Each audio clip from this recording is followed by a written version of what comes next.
Nakapa-ukay sa Basilica Minore de Santo Niño, kaganiha ang usa ka nahibiling gamayng itong nasudlanan nga misangpot sa pagkordon sa usa ka bahin sa likod sa simbahan. Nasuta nga sunglasses na di ay ang suod niini. Anong report ni Nico Serino. Mao kini ang itom nga case nga nakapaukay sa usa ka bahin palibot sa Basilica kaganihang buntag. Nakit-ang kini sa usa ka gwardya sa may plant box sa likod nga bahin sa Pilgrim Center sa entrance sa mga tao. Gipahibaw dayon kini sa kapulisan nga mi cordon sa dapit.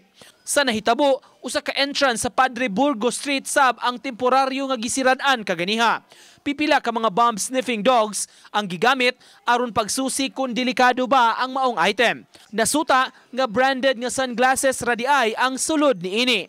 Gituhoang nga nabiyaan ang item o bakaha natagak.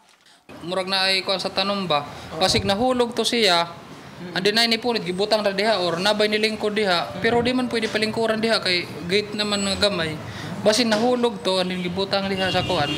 Then later pagkakita sa security guard, nako siya ang gi-report sa iyang security officer.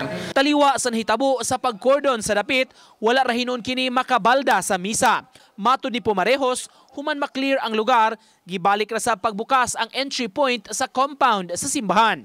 Diha na to makita kung gaano ka kuan ba kana ang kakusog ang pagampog kuan ba kanang pagtuo sa atong mga devotees ba nga bisag na diha wala lang sila pod mag kaniyang antaw gani magpanik ba.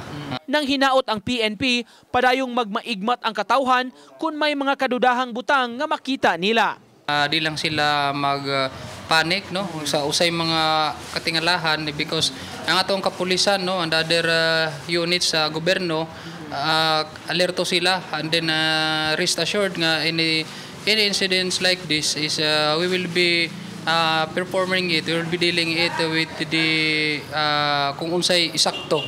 Uban ni June Solon, Nico Sereno, Balitang Bisdak.